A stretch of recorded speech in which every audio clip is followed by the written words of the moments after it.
ముందు ఈ వీడియో చూడండి. మేము కొట్టలేము, తిట్టలేము, ఏమీ చేయలేము. మీ దగ్గర చేతగానంలో చేతులు కట్టుకుని ఉండాల్సిన పరిస్థితి వచ్చింది మాకు. మీ నేనే పనిష్మెంట్ వేసుకోండి. విజయనగరం జిల్లా బొబ్బిలి మండలం పెంటా జిల్లా పరిషత్ హై స్కూల్ ప్రిన్సిపల్ ఆ స్కూల్లో స్టూడెంట్స్ యొక్క అకాడమిక్ పర్ఫార్మెన్స్ సరిగ్గా లేదని వాళ్ళని పనిష్ చేయకుండా వాళ్ళ ముందే గుంజలు తీశారు. ఈ ఇష్యూని మన ఎడ్యుకేషన్ మినిస్టర్ నారా లోకేష్ గారు కూడా హైలైట్ చేశారు. స్టూడెంట్స్ని పనిష్ చేయకుండా సెల్ఫ్ పనిష్ చేసుకోవడం అనేది ఒక నోవెల్ మెథడ్ అని చెప్పారు.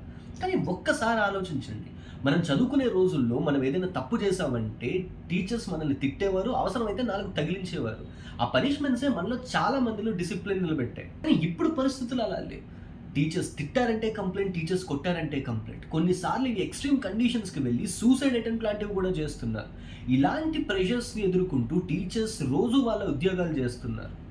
6 అడుగు బెత్తం మీద పడకపోతే 6 అడుగుల మనిషి ఎలా అవుతాం? దండన అనేది విద్యాభ్యాసంలో చాలా కీలకమైనది. అది ఎప్పుడు, ఎక్కడ, ఎలా వాడాలనేది గురువుకే వదిలేయాలి. ఈ విషయం ప్రతి స్టూడెంట్, ప్రతి పేరెంట్, ప్రతి టీచర్ గుర్తుపెట్టుకోవాలి.